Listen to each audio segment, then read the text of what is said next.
The beating heart of West Africa lies without a doubt in Benin. It is a mysterious country, populated by strange gods and ghosts, where ancestral spirits reign over the fate of the living. This place is the link between life and death. Our spirits are hiding here. If this house disappears, our ancestors will disappear too, and they won't be able to do any more for us.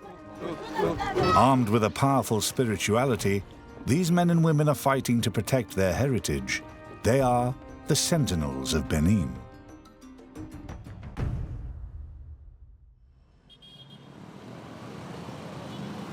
An incessant buzz rises and falls but never stops.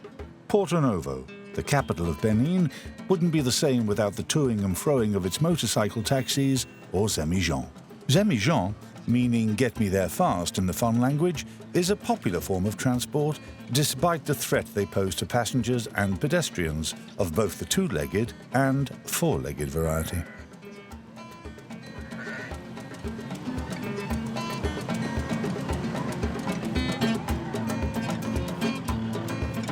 Every morning, Aténi gets on his motorbike and crosses the city in search of customers.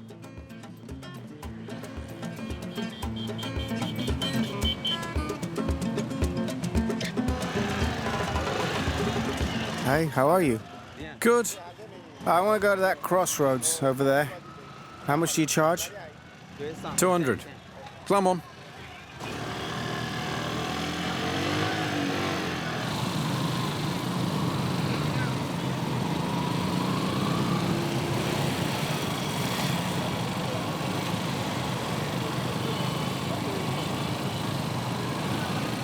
$5 liters, please. Here's your 200 francs. Thanks, bye. Give me 5 liters, I'm in a hurry.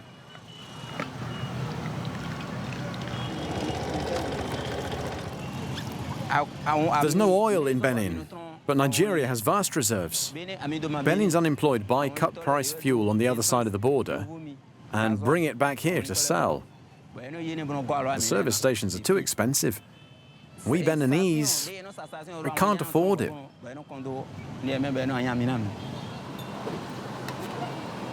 Money's scarce in Benin. Life's not easy. I'm a farmer, but I have a family, and farming doesn't pay well enough to feed them all year around. So during the dry season, I run a taxi service. It helps us to make ends meet.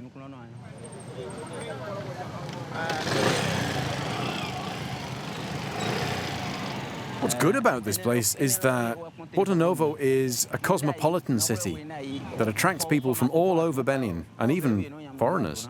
There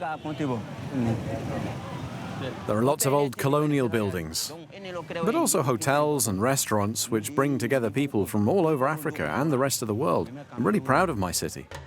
Porto-Novo, the fiefdom of the Goon and Yoruba peoples, has been enriched by numerous architectural influences over the course of its turbulent history. Before becoming French, it was a Portuguese trading post in the 18th century.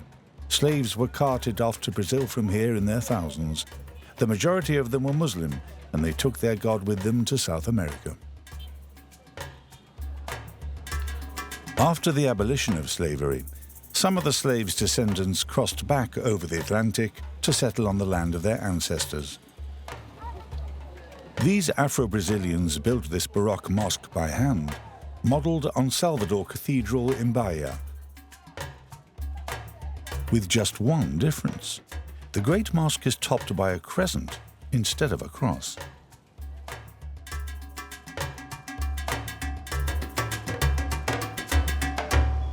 Here in Benin, the mix of architectural styles and the religious syncretism have never bothered anyone. Islam and Christianity have had no choice but to accept the presence of animist cults that are as old as Africa herself. What unites us all here is voodoo. As soon as I wake up in the morning, I start praying to my deities. Only after I've done that can I get on my motorbike and head out in search of customers. Benin is the birthplace of voodoo, with its 50 million followers worldwide. Practiced in secret, behind closed doors or in the open, such as here in this temple shaped like a termite mound, Voodoo is a powerful and demanding master for its followers.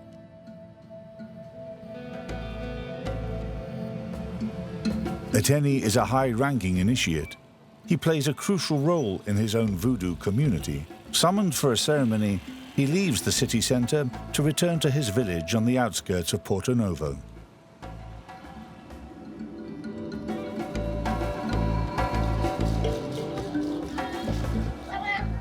Voodoo has a pantheon of gods symbolizing the forces of nature. Aténi's village is protected by Reviosso, the god of storms and lightning.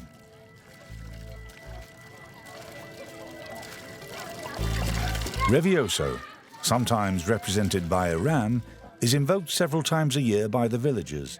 If he appears, he will take possession of an initiate.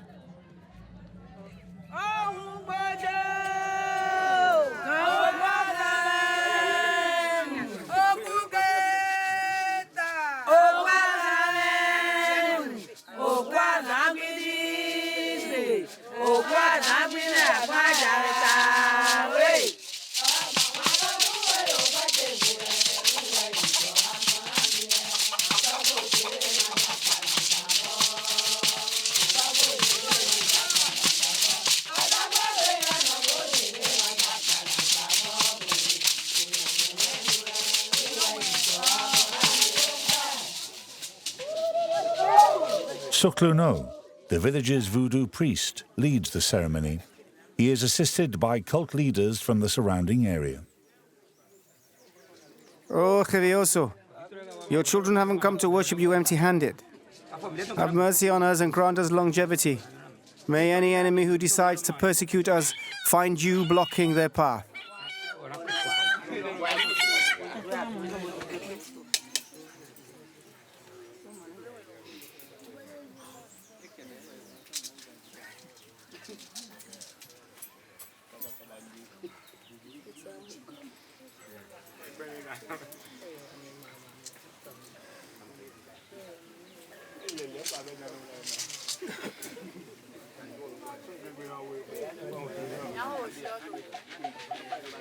The sacrifices are made.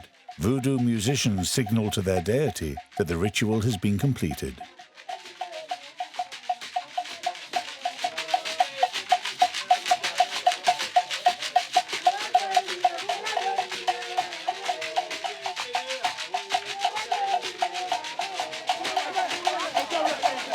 Suddenly, it's all happening. Reviosso has appeared. He has taken possession of a follower. Go away, you haven't been initiated. You can't touch him. Stand him up! Stand him up and hold him! Hold him! It is Aténi, the taxi driver, who has only just arrived but is already in a trance. He has grabbed hold of a villager and it has taken 4 people to free the man. Give him some water!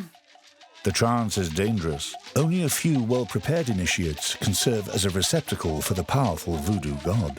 Aténi is one of them, and he plays this role in his community. But now that he is possessed, he has lost control of himself.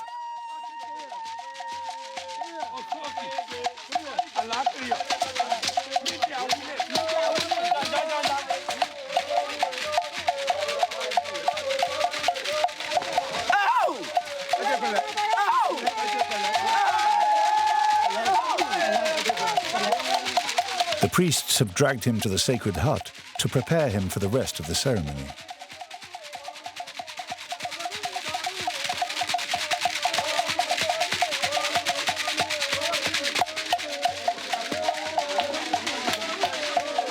It's time for the celebrations to begin. They must drum, chant and dance with all their might to obtain the blessing of Reviosso, who has appeared on earth among men.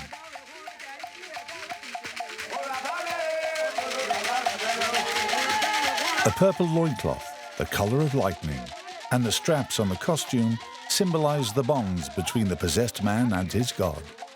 Placing themselves under his protection, the faithful ask the deity for good health, good luck, and prosperity for their village. Despite all the clichés, Voodoo is a benevolent religion for its initiates and the wider community.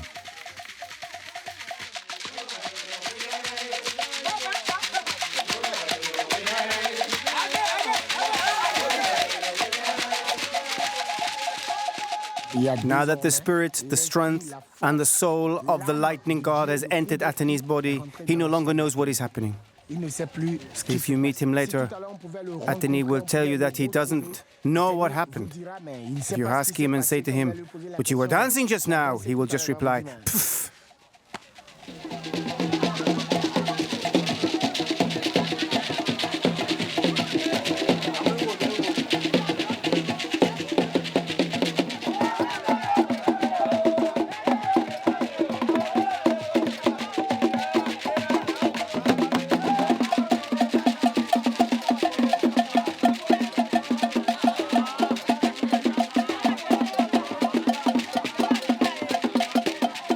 For the Beninese, spirituality is very important, especially Voodoo.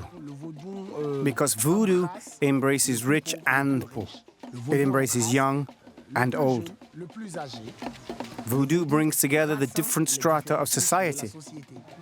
92% of the Beninese practice Voodoo. Even those who claim to be religious, when they have problems, they turn to Voodoo to solve them. The entire population belongs to this age-old secret cult. In order to understand the Beninese, you must take an interest in their spirituality, but also their geography.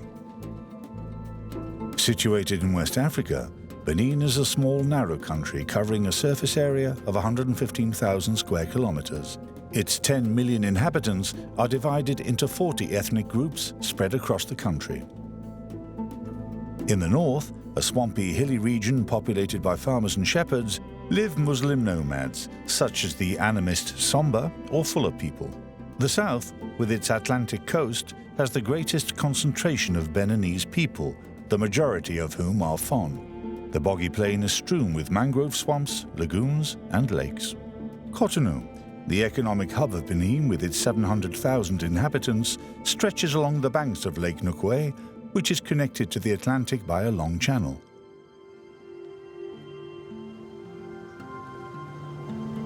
On the other side of this lake, sheltered from the roar of the city, lives a singular group of people, the Tofinu, who have taken up residence in the lakeside village of Ganvie.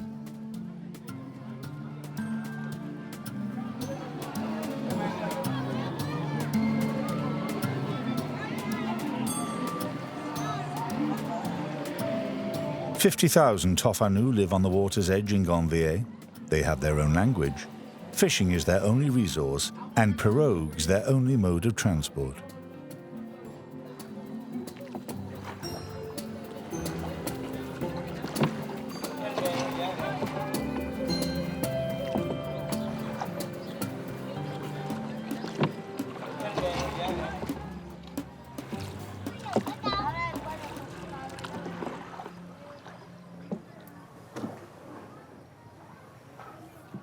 Baba Fudji, 65 years old, is a fisherman too. How are you, kids? Working hard?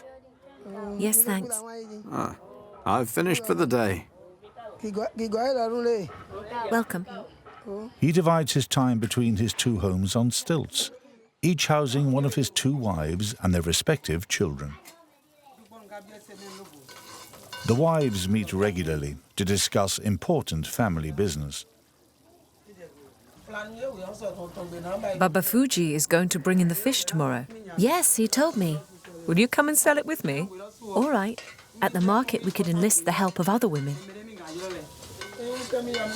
If it's a good catch, we could sell it over 2 days. If we sell it all in one go, we'll make a loss. Yes, why not? So we agree then.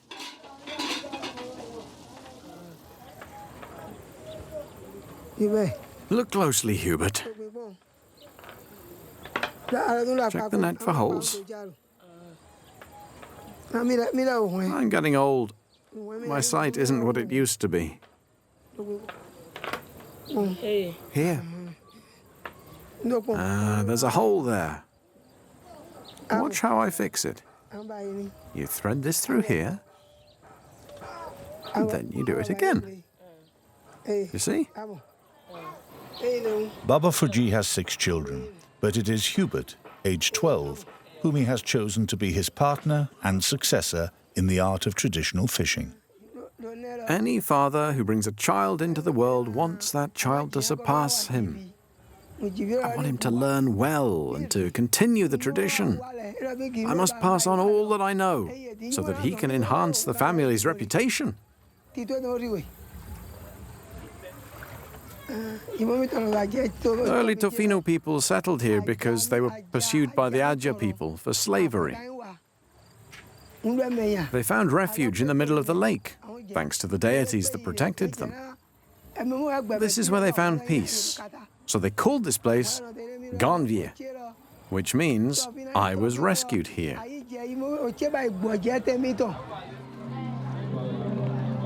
Ganvié, which rescued the Tofinu people from the slave hunters in the 18th century, remains the sole refuge of a people with a very special language and way of life that has withstood the standardization of the modern world.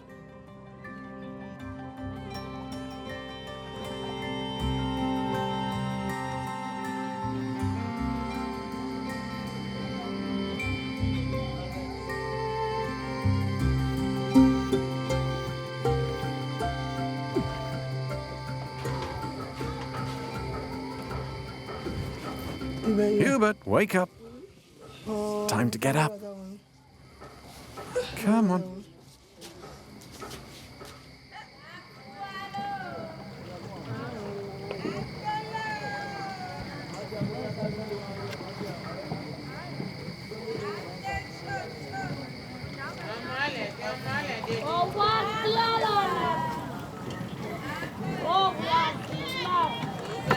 It's 5 in the morning.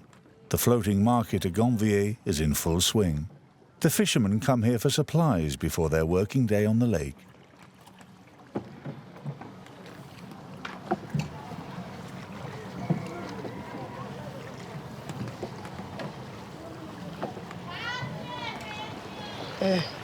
Sell me some of that. I want 100 francs worth of moyo. Also 100 francs worth of akasa.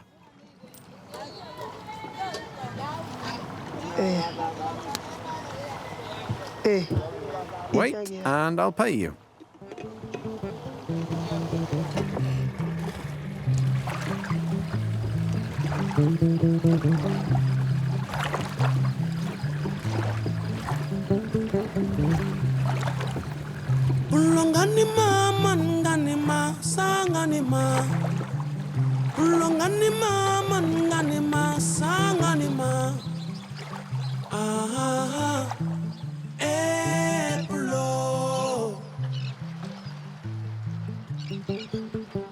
More than fishermen, the Tofinu people are sea farmers. All around Ganvié, they keep fish farms, which are like sea paddocks. When they planted palm leaves in their saltwater lake, they invented these akajars, or artificial mangrove swamps, which have provided them with a means of subsistence for 3 centuries. This is the net that needs changing. It's gone slack in the water. Look how dirty it is. Let's stop here. If we don't repair the net, we'll be in trouble. We might lose all the fish. After several months of waiting, Baba Fudji's akajar is ready to be harvested. Tomorrow, with the help of Hubert, who will accompany him for the first time, he plans to raise his first net. It's an important day in the year of a Tofinu fisherman. I'm going to tell you a story. As you know, the akajas come from our ancestors. In their day, they didn't practice fish farming the way we do now. They fished with rods in front of their houses, and that was it. But one of them came up with the idea of planting branches in the mud to attract the fish. That's how this type of fishing started. It's like a home for the fish, because they can get food here which fattens them up. They dig holes and lay eggs here, and the fish grow up in the enclosure. When the time comes, we close the nets and lift out the fish. You'll see tomorrow. It's a good system.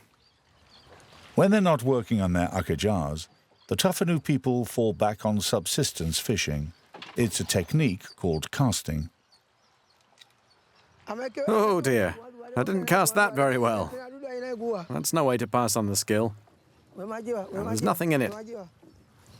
I'll show you how it's done. You put your hand here like this. Look at my hand. Do you see? Do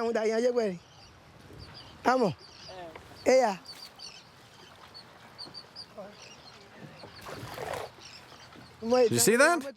That's how you cast it. If you've prepared your net properly, it should be easy to cast.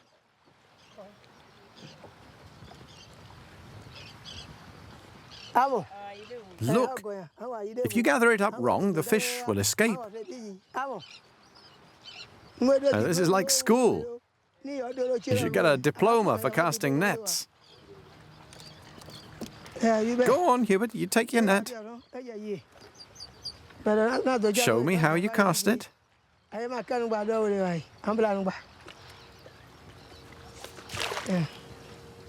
You see?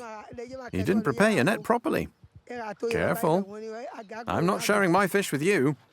If you don't catch anything tonight, you'll have nothing to eat.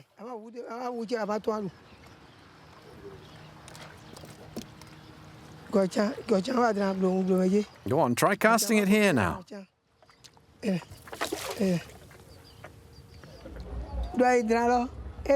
takes a long time to learn how to cast a net. It's like learning the alphabet. You start with A and you go up to Z. You don't become a net caster overnight.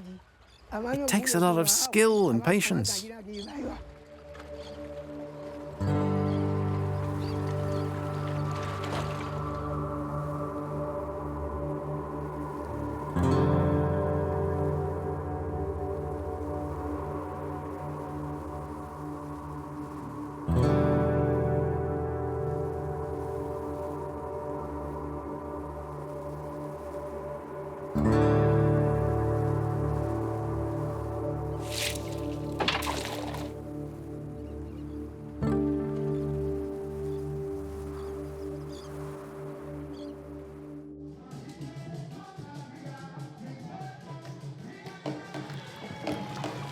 It is 10 o'clock, and Baba Fudji and Hubert are hurrying to get to church. It's Easter weekend, and there's an atmosphere of jubilation in Ganvie day and night. Alongside the Voodoo temples, Christians and Muslims have settled in this lakeside village. They all coexist in harmony.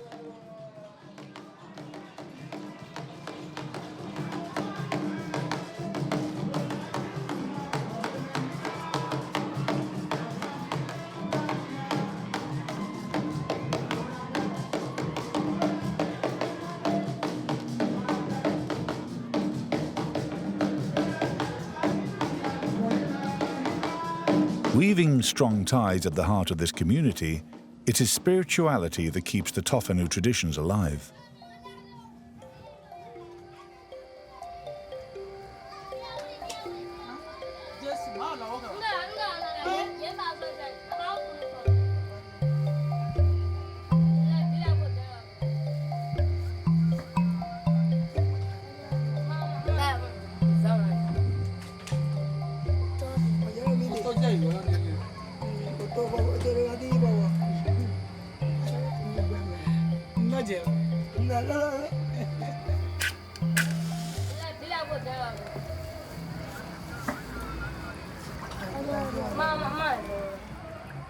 Why weren't you in church?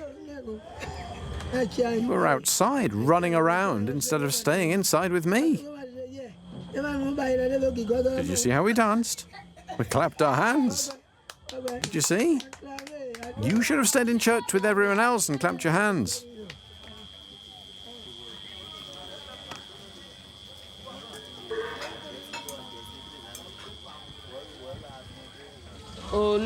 We youngsters feel free in Ganvie.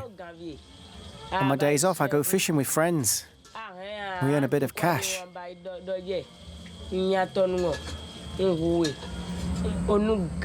I love living on the water. And my dad is a good teacher. He's trying to give me a good education. He's a really good dad. But I'm not planning on making a living from being a fisherman. I'd rather get an apprenticeship in town and train to do something else. I don't want to be a fisherman all my life.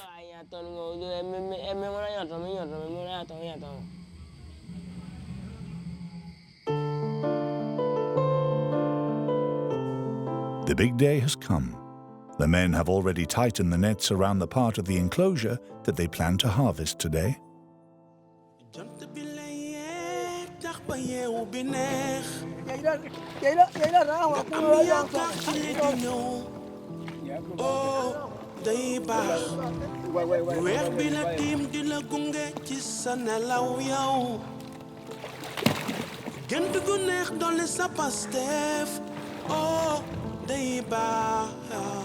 First, they must uproot the branches, which have served as a habitat for the fish for the past few months. This is to stop them from getting caught in the net.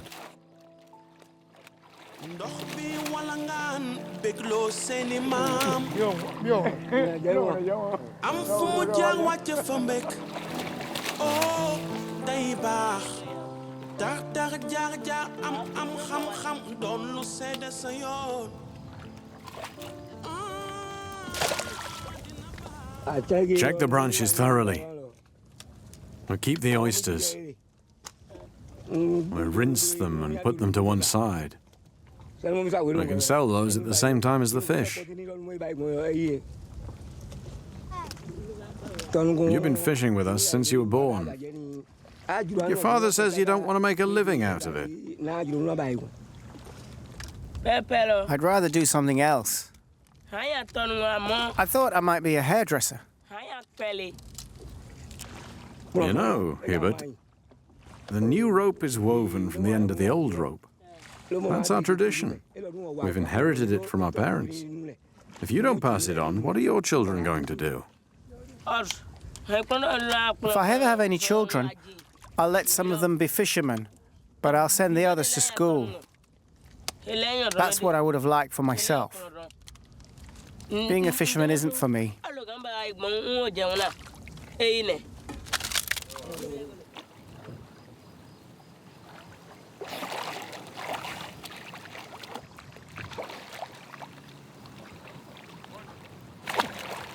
We close the net and push it down into the mud so the fish can't escape.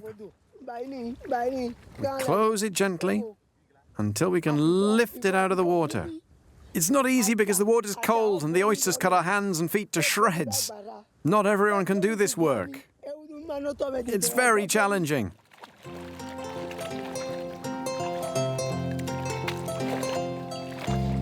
After laboring for several hours, Baba Fudji and his men managed to gather the fish together at one end of the farm. It is the long-awaited moment of the fish harvest, the fruit of several months' work.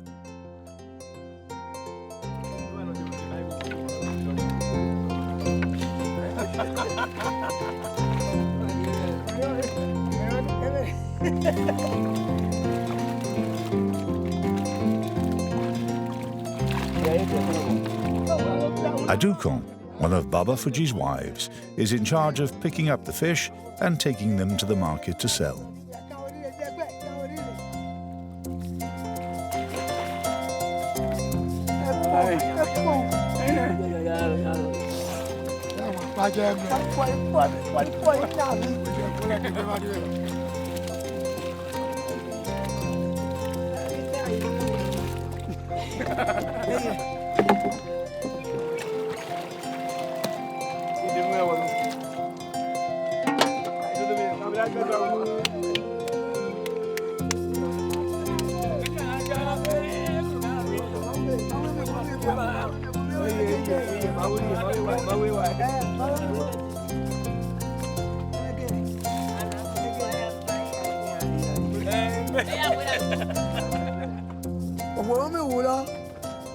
God has given us these fish, so we can only rejoice.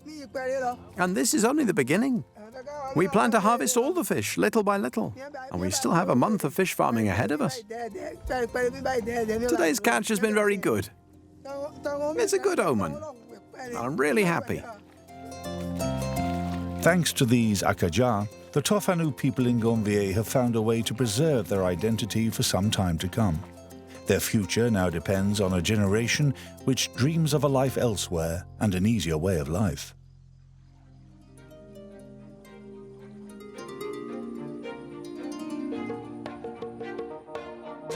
Lake Nokwe is just one of Benin's fragile marine areas and one of two main lakes, the other one being Lake Aheme. To the west of the country, at the mouth of the Mono River, which flows along the border with neighbouring Togo, lies another fragile area, the Bouche du Roy.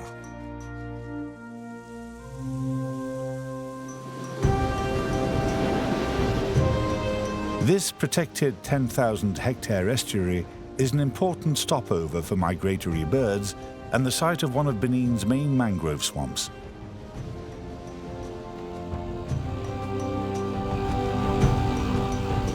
Deen works for Eco-Benin. He uses the association's meagre funds to battle against overfishing and the illegal felling of trees, which has drastically reduced the size of this mangrove swamp. And yet the mangrove swamp is the coastal population's greatest asset. Rooted in the mud of the delta, these mangrove trees form a rampart against coastal erosion, which is breaking up the Atlantic coastline everywhere else. The fish eaten by humans spawn in their long stilt-like roots, which also act as a fortress for the silt's underclasses.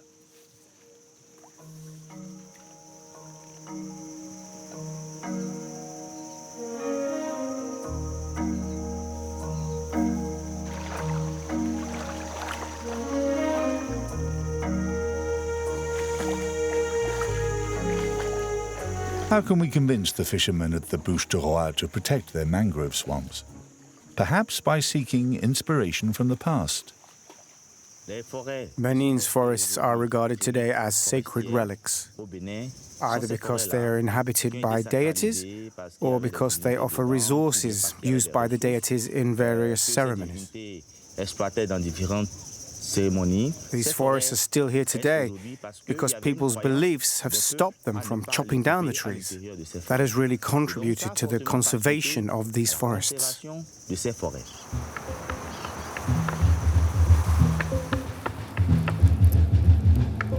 Deen and the Eco-Benin Association have come up with a simple and genius idea to protect the mangrove swamp.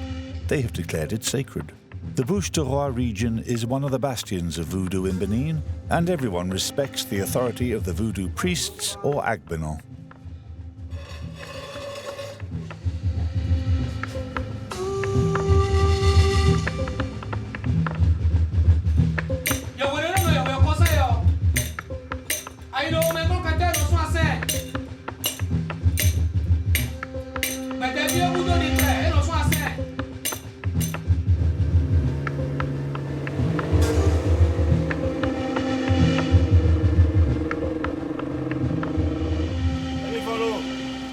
Hello, Agbenon.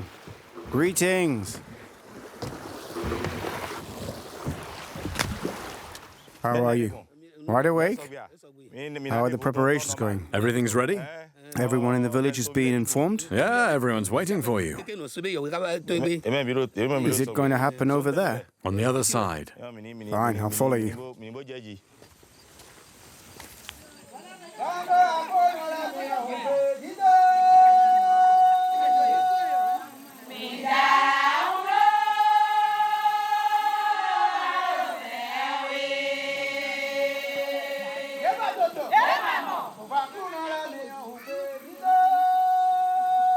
Deen has found a powerful ally in the Zangbéto deity or night watchman. Considered to be the protector of the community, he is like the Voodoo police, setting rules to maintain good relations between villagers and enforcing them.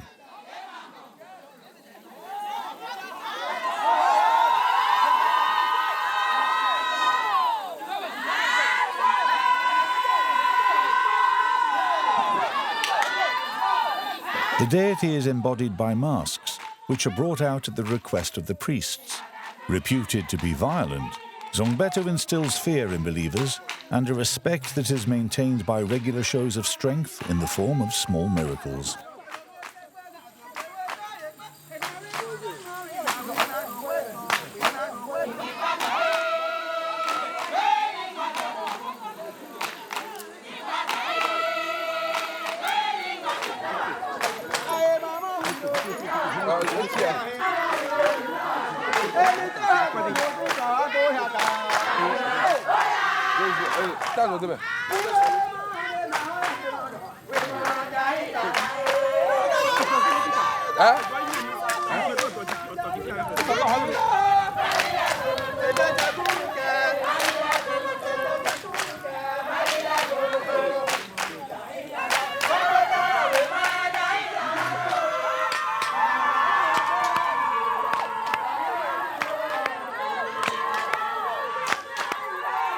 Some ash, but no burns. These two initiates are the first miracle survivors of the ceremony, but the demonstration isn't over yet.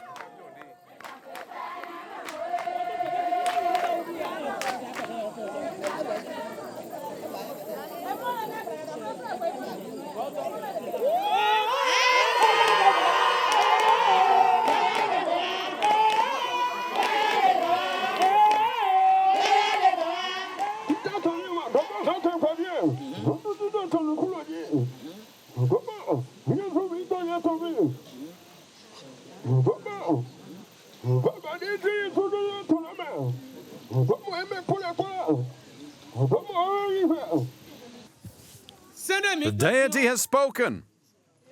From now on, it is forbidden to cut down mangrove trees. Fishing in enclosures is forbidden. Nets are forbidden too, in the area that we're going to make sacred. Anyone found breaking the rules will be arrested and tied up. Yeah, tied up.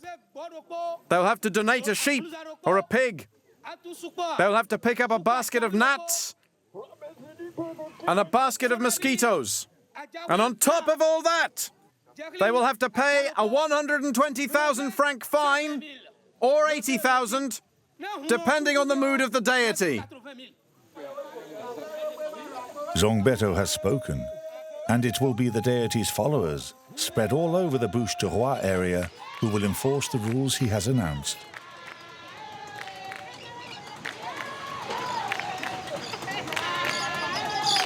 To mark out the sacred area, believers are placing images of their deity around the mangrove swamp.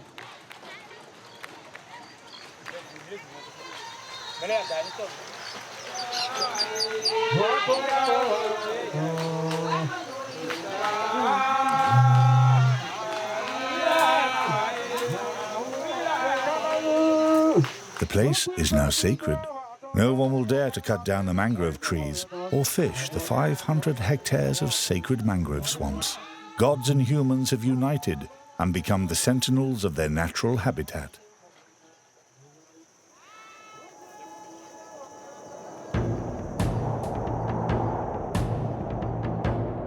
The remains of great sacred forests, relics of a time when spirituality protected the environment, cover a third of the surface area of Benin. Further north, the landscape becomes a savanna, strewn here and there with rocky outcrops. In the west, the Atakora mountain range lies between Benin and neighboring Togo.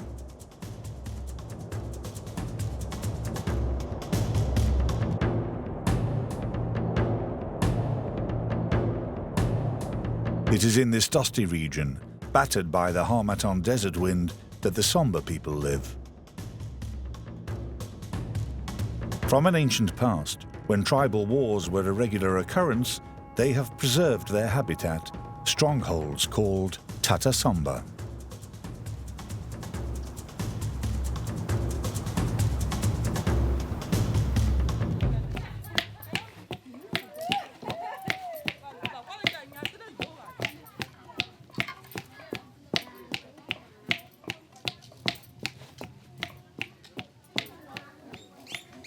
Nowadays, the Somba people live peacefully as subsistence farmers. They have never left the Tata Somba, around which all of their traditions are organized.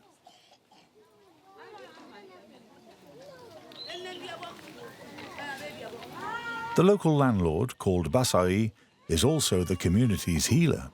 He is a medicine man who treats patients with plants and by invoking the spirits of the dead.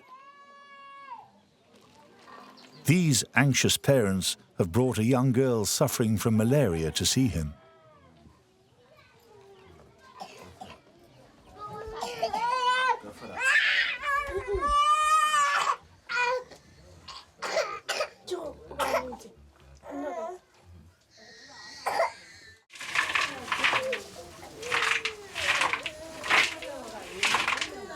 Have you got the product I gave you earlier? Yeah, I have it with me. Give it to me. Quiet, darling. You're going to be all right.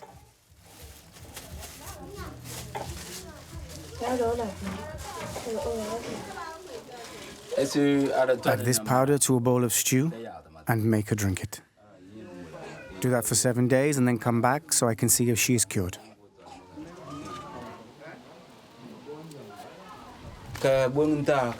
My father and grandfather were healers. Before he died, my father left me this tata. It is this house which bestows good health on people, because the soul of my father and that of my ancestors live on here. That gives me the power to heal people. For Somba people, their spirituality comes from the cult of their ancestors. The dead aren't really dead as long as they are not forgotten. And each deceased individual, represented by a mound of earth, ensures the happiness and protection of the living. Downstairs, the Tatars are temples to these ancestors, and they also serve as sheepfolds.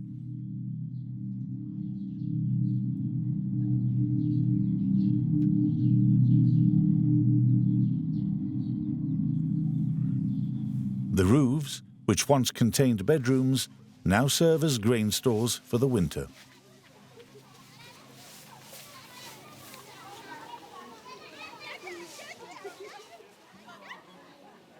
Father, it's my initiation ceremony tomorrow. I want to know what's going to happen. Dominique, I am not allowed to tell you. You must find out for yourself. But it's all part of growing up and becoming a man. And then what? Then you can take a wife and move into your own tata. I'm ready. I'm glad to hear it. My father used to say, our lives begin in these tatas. So you must keep your tata the way our ancestors taught us. That's important because it will be the scene of all your ceremonies. The initiation of your future sons and daughters, their weddings, and even your funeral. Those are our traditions. Basai's son, Dominique, has just turned 18. The Council of Elders has decided that tomorrow he will begin the rites of passage into adulthood. This week of initiation is a turning point in the life of a Somba man. It is an obligatory step without which he cannot take a wife or play a role in this patriarchal society.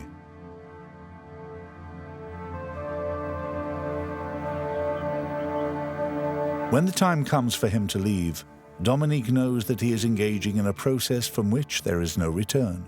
He will no longer live in the house that he was born in. Dominique, your initiation starts today. You have grown up. Receive the holy water, be well, and come back stronger. Your parents give you their blessing. When you return from this initiation ceremony, you will have changed. You will have grown up. Dominique goes off into the bush, where he will spend 8 days being subjected to the secret initiation rituals performed by the chiefs.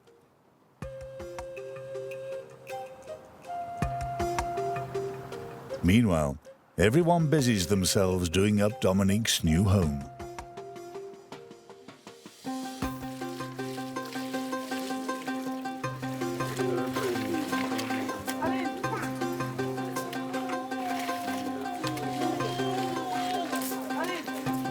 Like everywhere else in the world, Benin is turning towards individualist values. The Somba people are also undergoing this transformation, with the noticeable outcome that the Tata Somba are being abandoned. They require an enormous collective effort of building and renovation. That is unpaid work that few people can afford. But luckily, in the village of Bukumbe, the values of solidarity live on. Villagers, neighbours and family members have come to lend a hand to do up the tata that Dominique will soon move into. In Somba tradition, After your initiation ceremony, you must go to your own tata and build a home for yourself. That's why we're doing up this tata for Dominique. The men do the building work, but we add a feminine touch. We women are in charge of maintaining and doing up the tatas. This place represents a link between life and death. Our spirits are hidden here. If this house disappears, our ancestors will disappear with it, and they won't be able to do any more for us. A week later, Dominique's Tata Samba is ready, just as he and two other boys emerge from their initiation ceremony.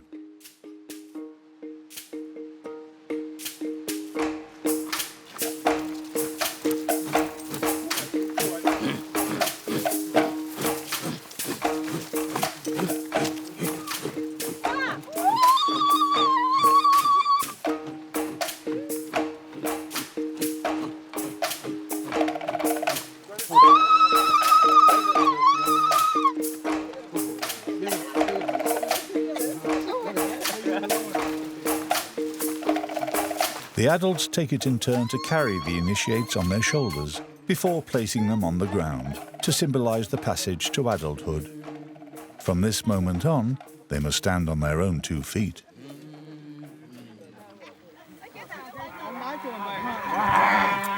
Dominique and his fellow initiates leave the group and head off to make their Tata Samba their own.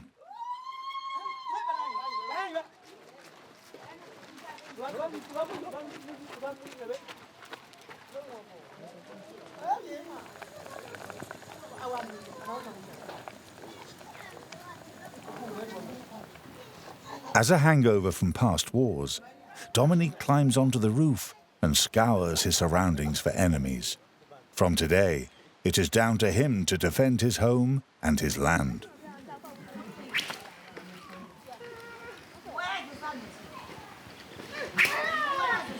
The symbolic fight the young men are engaging in is the final stage of initiation, proof that they are now capable of defending themselves without any help from their fathers.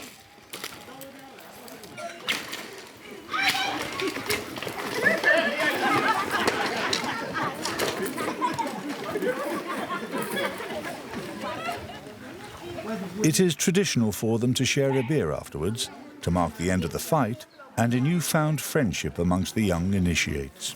It also marks the start of the celebrations.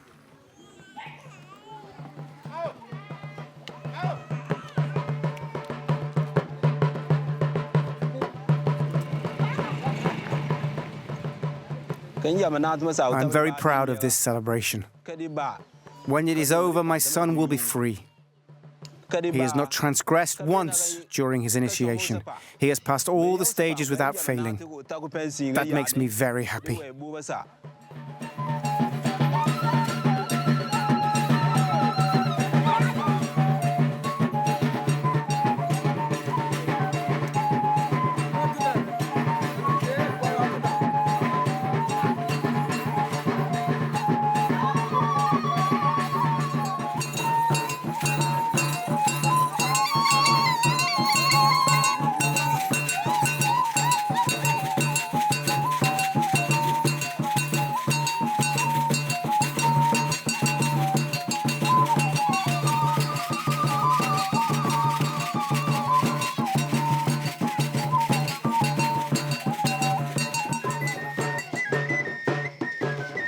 A new life begins for the young man. Today I'm very happy. I used to live with my father, but now I'm a man. I'm sure I'll get married soon. The girls will think, there's a handsome boy who's come through his initiation rites in fine form. I've watched my father maintaining our traditions. He's kept them alive for me.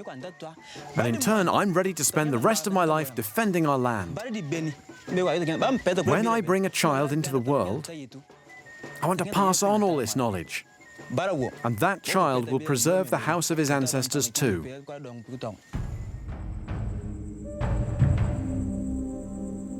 An ancient culture devoted to the cult of its ancestors, lives on in the land of the Somba people. Here, like in the rest of Benin, spirituality is both a weapon and a tool to protect a precious and fragile heritage.